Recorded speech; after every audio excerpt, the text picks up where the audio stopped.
Imagine waking up every morning and already feeling like you're not enough. Not pretty enough, not thin enough, not perfect enough. For millions of people, that voice doesn't go away. It follows them everywhere. That's what living with an eating disorder can feel like. And now, what if I told you that it wasn't necessarily our bodies and what they look like, it's how we see them or how we think other people perceive them?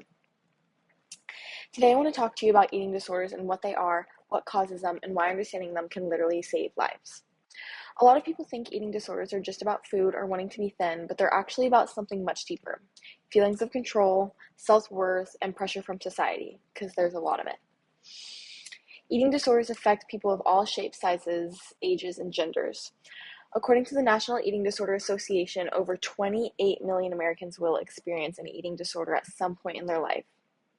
That's almost the entire population of Texas. Hello? Okay. That's crazy. But yet, it's something we still don't talk about enough. Many people who struggle with eating disorders feel trapped, like food has become a sort of comfort, but also an enemy. It can control how they feel about themselves every single day. And some days will be better, and some days won't. And I know this firsthand because I, as well, struggle with an eating disorder, and it hasn't gone away. For me, this topic isn't just research, it's personal. I've struggled with an eating disorder since my junior year of high school, and it's something I still carry with me today. Back then, I didn't really understand what was happening. I just knew I felt the pressure to look a certain way, to be enough. What started as wanting to be healthy slowly turned into something that controlled how I saw myself. And yeah, some days are better than others now, but it's still a part of my life. I can still hear that voice in the back of my head saying, "Ooh, she looks a lot thinner than you. Oh, it looks like you're gaining weight, Reese. You've got a little bit of rolls." And mind you, this is in my head. Like, I am healthy. I am at a good weight for myself. But I will always keep telling myself, you can be better. You could be better. And it sucks. It sucks. Um, but I also know that talking about it helps. And that's why I'm here, to talk to you about it. Eating disorders can start for a lot of reasons. Sometimes it's pressure from social media or friends, sometimes it's stress, or sometimes it's just trying to feel in control when everything else feels out of control. Because a lot of the times, things don't feel like you're in control of.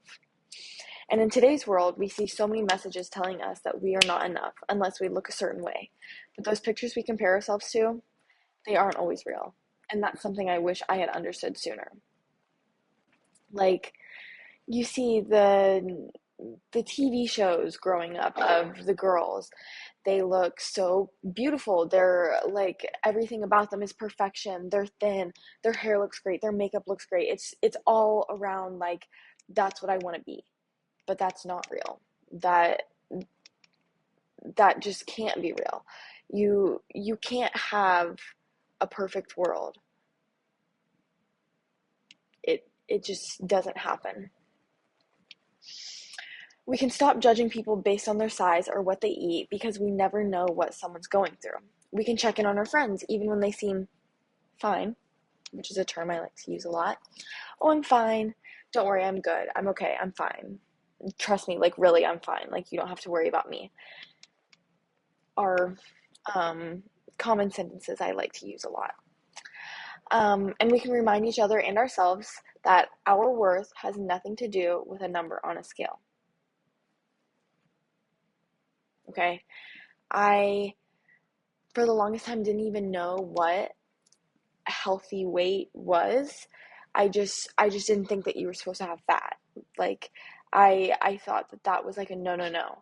And so for the longest time, I think in the 90s, standing at about 5'6", I weighed 90 something. No, no, that's not good at all. That's not good at all.